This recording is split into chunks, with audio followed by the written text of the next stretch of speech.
Opening, you won't believe what happens next.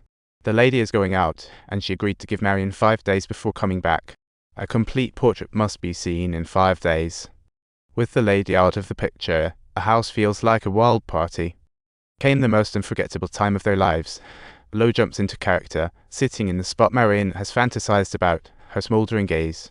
Makes Marion a bit flustered, but with the real-life model, the portrait takes off, yet Marion can't seem to capture Lo's smile. The character depicted in the painting is drifting with an air of anger. Even though Marion hasn't voiced it, Lo actually senses being hurt. Indeed, Marion is aware of everything. Through gazing over these days, she remembers every little expression of Lo. What Marion didn't expect is that Lo is also observing her. Her sweaty hands, glistening forehead, raising an eyebrow when awkward, breathing heavily when nervous. The long gazes. An unexplainable tension in the air. Even with their hearts racing, they composedly return to their positions due to Marian's control. When painting, they're just employer and employee, but on breaks, they are carefree buddies, playing cards with the maid.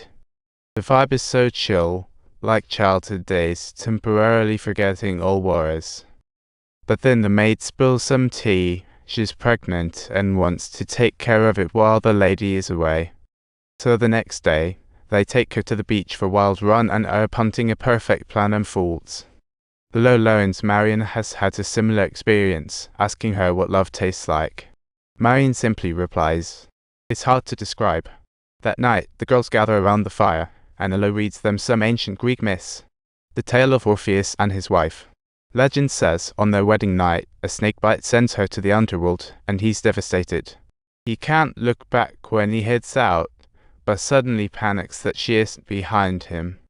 And guess what? She gets sent back to the underworld for that movie moment, and they can't reunite. Lo believes Orpheus is crazy in love, uncontrolled, but Marion has a different take. Lo decides to stop arguing and continues reading, when suddenly, the maid chimes in. Maybe the wife is telling Orpheus, "Look back at me."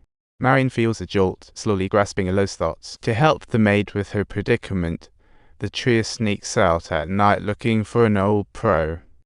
Meanwhile, the maids throw a gathering outdoors, sitting by the bonfire singing "I Can't Escape." Marion catches a glimpse of Lo through the shimmering flames, and they share a smile, noticing Lo's teary eyes. It's like the song reminds her of her own bonds. The flames dance between them. Igniting the passion within, they gaze into each other's eyes, as if time stands still. In a casual moment, a spark lands on Lo's dress, but she doesn't even flinch. She simply watches Marion, waiting for a response, and lucky for them, the maid puts out the spark. The party rolls on, but the chemistry between Marion and Lo thickens, indescribable. They hit the beach again, exchanging glances and slowly closing the distance. After a kiss, Lo runs off in a panic, while Marion heads home, candle in hand, climbing the stairs. Each step feels heavy with thought, and through her haze, she sees Lo in white behind her, but then poof, gone. Only upon entering her room does she find Lo waiting, and finally breathes a sigh of relief. Marion leans against Lo's shoulder, but her heart's racing like a turbo. No longer able to conceal the love in their heart, this night is inevitably destined for sleeplessness, as Lo can't help but feel this way. Can't help but laugh, totally tempting for Marion. She tries to stop it, but to no avail, so she moves closer to Lo and kisses the corner of her smiling lips. In a playful moment, the portrait is finally finished and Lo's thrilled, while Marion feels the urge to destroy it. After finishing the portrait, she'll have to send her beloved away, and Marian's voice is filled with sorrow. But Lo can't help but get upset, feeling Marian's pushing all the pressure onto her. Saying these hint at rebellion, Lo turns and runs off too, silently falling. The flowers in the kitchen wilt, her embroidery still glowing. She asks Marion if she's ready, because the Countess is coming back tomorrow. Marion panics, racing to the beach, wrapping her arms tightly around her love. The sorrow melts Lo's anger away as she gently strokes Marian's face, wishing to remember her forever. Back home, they finish the final touches together, and Marion finds her inspiration post-creation. I'm mean. What does it feel like? What's the actual feeling like?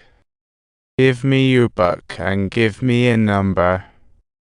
28. The last night together.